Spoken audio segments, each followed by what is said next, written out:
दिल्ली के मंगोलपुर इलाके में एक फैक्ट्री में लगी भीषण आग, मौके पर दमकल विभाग की गाड़ियां मौजूद। दिल्ली के द्वारका में दर्दनाक हादसा, आग से बचने के लिए बिल्डिंग से कूदे पिता और 2 बच्चे, तीनों की मौत। राजा हनीमून मर्डर केस में बड़ा खुलासा, सूत्रों के अनुसार मौका वारदात पर सोनम भी मौजूद थी। जब राजा का मर्डर हुआ तो सोनम वहां थी। सोनम ने कातिलों की मदद की थी। सोनम ने कहा था कि मार डालो इसे। घायल राजा को खाई में फेंकने में भी सोनम ने मदद की थी। राजा मर्डर केस में एक और बड़ा खुलासा, सोनम ने शादी से पहले राजा से किया था वादा कि सोनम ने राज से कहा था कि विधवा बनकर शादी करूंगी। 5 महीने से राज सोनम के बीच थी नजदीकियां। सोनम के पिता की फैक्ट्री में काम करता था राज। राजा की अंतिम यात्रा में पहुंचा था राज कुशवाहा। सोनम के पिता के साथ था मौजूद। अंतिम संस्कार के दिन राज कुशवाहा का वीडियो आया। राजा मर्डर केस में एक और नया खुलासा, 16 मई को रची गई थी हत्या की साजिश। राज ने फोन पर सोनम को पूरी प्लानिंग बताई थी। काम से पहले किलर्स को 50,000 एडवांस भी दिया था। सूत्रों के अनुसार किलर्स को मोबाइल और नया सिम भी दिया गया था। किलर्स के साथ फोन पर संपर्क में थी सोनम। राजा रघुवंशी के भाई विपिन ने हत्या में 5 लोगों से ज्यादा लोगों के शामिल होने का दावा किया। कहा कि ये 5 लोगों का काम नहीं है, और भी लोग शामिल हो सकते हैं। सोनम नाटक कर रही है। राजा के भाई विपिन का दावा, सोनम ने शादी के पहले ही अपनी मां को चेतावनी दी थी कि शादी का अंजाम अच्छा नहीं होगा। विपिन ने सोनम की मां को भी आरोपी बनाने की बात की। कहा कि सोनम की मां को राज और सोनम के लव अफेयर के बारे में जानकारी थी। आरोपी राज कुशवाहा की बहन ने कहा कि मेरा भाई निर्दोष है, उसे फंसाया जा रहा है, मेरे भाई को रिहा किया जाए। मोदी सरकार के 11 साल पूरे होने पर यूपी के सीएम योगी की प्रेस कॉन्फ्रेंस। मोदी सरकार की कामयाबी पर बात की। कहा कि 11 साल में कई ऐतिहासिक काम हुए। सीएम योगी बोले, केंद्र सरकार ने हर वर्ग के लिए काम किया, विकसित भारत की दिशा में तेजी से काम। मोदी सरकार के 11 साल पूरे होने पर सीएम योगी बोले, पीएम मोदी के नेतृत्व में भरोसा बढ़ा, वैश्विक मंच पर भारत की छवि मजबूत हुई है। सीएम योगी बोले, मोदी सरकार में आतंकवाद पर भारत की नीति बदली है। ऑपरेशन सिंदूर में भारत की ताकत दुनिया ने देखी है।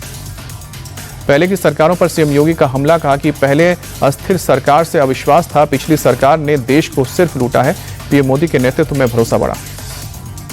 मोदी सरकार के 11 साल पूरे होने पर गुजरात के सीएम भूपेंद्र पटेल ने की प्रेस कॉन्फ्रेंस। बोले, 11 साल से पीएम नरेंद्र मोदी हैं, 11 साल में बीजेपी ने ऐतिहासिक काम किया है। सीएम भूपेंद्र पटेल बोले, भाजपा की सरकार दमदार है, प्रधानमंत्री मोदी ने देश की राजनीतिक संस्कृति बदल दी है। मोदी सरकार के 11 साल पूरे होने पर गोवा के सीएम प्रमोद सावंत ने की प्रेस कॉन्फ्रेंस। कहा कि पीएम मोदी की योजनाओं से देश में अभूतपूर्व प्रगति हुई है। मोदी सरकार के 11 साल पूरे होने पर स्मृति ईरानी का बयान, पीएम मोदी ने विभिन्न योजनाओं के माध्यम से देश के कल्याण के लिए काम किया है। हम उनके मजबूत नेतृत्व के जारी रखने की प्रार्थना करते हैं। पीएम मोदी आज विदेश में भारत का पक्ष रखकर लौटे, सर्वदलीय डेलीगेशन से मिलेंगे। प्रधानमंत्री आवास में शाम को 7 बजे डेलीगेशन के सदस्यों के लिए डिनर का आयोजन। पीएम से मुलाकात से पहले प्रियंका चतुर्वेदी का बयान, हमने पाकिस्तान के दुष्प्रचार पर ब्रेक लगाया, ऑपरेशन सिंदूर का मैसेज विदेश में पहुंचाया। इंडोनेशिया मलेशिया में खुली पाकिस्तान की पोल, आतंकवाद पर इंडोनेशिया का भारत को मिला था साथ। संजय झा के नेतृत्व में इंडोनेशिया दौरे पर गया था डेलीगेशन। कांग्रेस के अध्यक्ष मल्लिकार्जुन खड़गे ने पीएम मोदी को लिखी चिट्ठी, डिप्टी स्पीकर के पद के लिए चुनाव कराने की मांग की। 11 साल से खाली है डिप्टी स्पीकर का पद। संजय भंडारी केस में आज ईडी के सामने पेश नहीं होंगे रॉबर्ट वाड्रा। तबीयत खराब होने का दावा किया। ईडी को मेल करके अगली तारीख पर पेश होने को कहा। पुणे में एनसीपी एसपी का स्थापना दिवस समारोह हुआ। पार्टी के अध्यक्ष शरद पवार ने पार्टी मुख्यालय में फहराया पार्टी का झंडा। मुंबई महानगर पालिका चुनाव के चलते शिवसेना यूबीटी ने अपने कई कार्यक्रमों की घोषणा की। 1 अगस्त को आदित्य ठाकरे के नेतृत्व में मुंबई में बड़ी रैली। पीएम मोदी से मिली दिल्ली की सीएम रेखा गुप्ता, अपने 100 दिनों की उपलब्धियों के बारे में पीएम मोदी को जानकारी दी।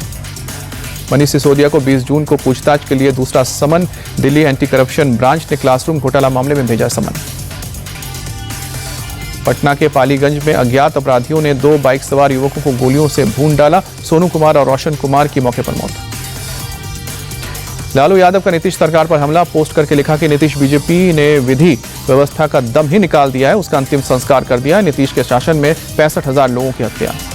कानपुर के रायपुरवा में हिस्ट्री शीटर सुनील गिलट का पुलिस ने निकाला जुलूस। दहशत फैलाने वाले हिस्ट्री शीटर को गोली लगी। 2 दिन पहले हाफ एनकाउंटर कर पुलिस ने सुनील को किया था अरेस्ट। गाजियाबाद के लोनी बॉर्डर इलाके में सूटकेस में मिला 26 साल की महिला का शव। मौके पर पहुंची पुलिस मामले की जांच कर रही है। लखनऊ के आईएमएस चौराहे पर चलती कार में लगी आग, कार सवार लोगों ने कूदकर जान बचाई। शॉर्ट सर्किट से आग लगने की आशंका।